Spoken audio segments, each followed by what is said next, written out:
No, you could never have prepared me for this. Our world has been turned upside down. We are not criminals. We have over 20,000 people, a list of people who are legally prohibited from owning or possessing those firearms. Some of the most dangerous people on our streets.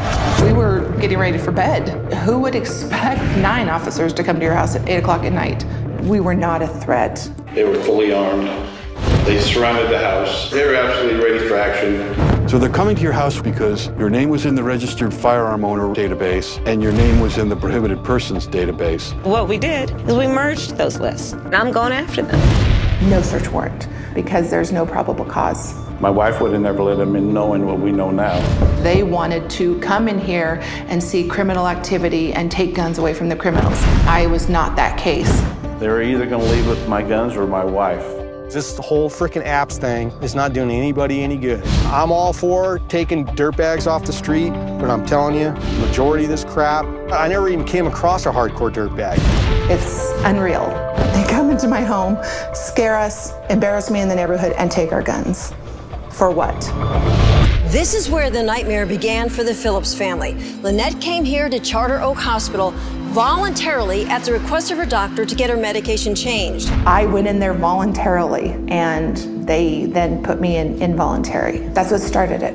And unbeknownst to the Phillips, Lynette ended up on the DOJ's Armed Prohibited Persons List, the APPS program. In these cases, we're talking about someone that we know is in possession of a firearm and has been either convicted of a felony or found by a court to be mentally ill, or both. I am a nurse, never been in trouble a day in my life. I have anxiety disorder. The background check should tell them that I'm not a criminal. The background with my wife should have told them she's not a criminal. She's not mentally ill. I didn't know there was a list. There was one gun registered to me that I bought for my husband years ago for Christmas. And because of that, that's why they came. And my son and I go out. We shoot skeets, we shoot targets. Absolutely, they're going after the wrong people. I have nothing. We have 2 pieces of paper. They took 3 guns. They took 2 handguns and a shotgun. They took my rights away, my Second Amendment. This is registration that has led to confiscation. I think it is a confiscation. I think it's confiscation under the guise of safety. The biggest fundamental problem with this system is this false presumption that criminals are going to register their firearms in the first place. It's not working. 98% of the people that I dealt with during the firearm sweep, I wouldn't even look at if I was on patrol. It absolutely is ridiculous. APPS cases. Give me a break. That is not how you curtail crime. Did the agents give you any indication that they knew this was a mistake? I think they all felt that clearly we were not criminals and this shouldn't be happening.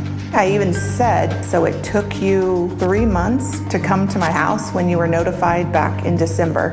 At first, they treated us like we were criminals, but they left knowing that we were not a threat. But they took your guns. But they took my guns. It's embarrassing. It's embarrassing for me when I was doing it.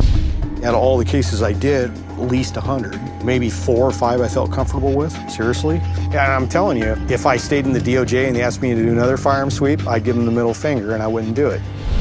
Just a waste of money, overkill. Maybe they should do some research. They would have found we were model citizens, and they would have found my wife was not mentally ill. I think it is overbroad, overreaching, and absolutely there's an intimidation factor there that makes you not trust law enforcement too. You know, that's a slippery slope to go down. This has always been a numbers game in terms of how many firearms they seize. But the reality is the number of accidental felons in California has gone up dramatically because of the complication of California's firearms laws. That's not justice. $24 million of public money to get guns off the streets. We are going to now hire 36 more agents. Why should I pay for them to come take my guns away? And that's what they're doing. What they've done is raid those fees that were overpaid by people to do background checks, once again mischaracterizing the APPS program as getting violent and dangerous criminals as opposed to just people like poor Lynette.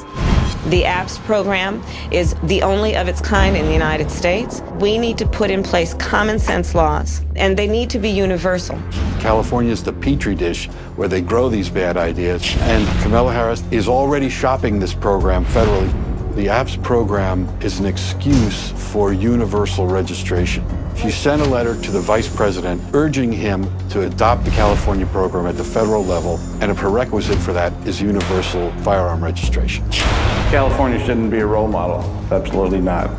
Take it from somebody that's actually been on the street, actually arrested people, literally been involved in thousands of arrests. What's happening with these APPS cases has nothing to do with hardcore criminals or gang members or murderers, and I've seen all those people. Do not use the APPS program. And the arrest statistics from DOJ bear this out. There are very few prosecutions resulting from the APPS program. I think we're at a crossroads now to where people are going to have to educate themselves about what they can and can't do when they're confronted by law enforcement, especially in your own home. I mean, that's the premise of the Fourth Amendment. Looking back, there will be no officers coming in this house unless they have a warrant. I feel I was violated. I was guilty until proven innocent is the way it's worked in this case. This is justice. I'm just so disillusioned by our government right now. We were definitely violated. My rights have been taken away. There's no way for me to protect my home. I cannot protect my family. They took something from me, and now I feel like I'm fighting against the government in order to have my rights restored, our guns given back to us. There is no trust. If it can happen to me, it can happen to anyone. I'm actually very scared. They took my sense of security. They took everything I thought this country was about. It's now tainted.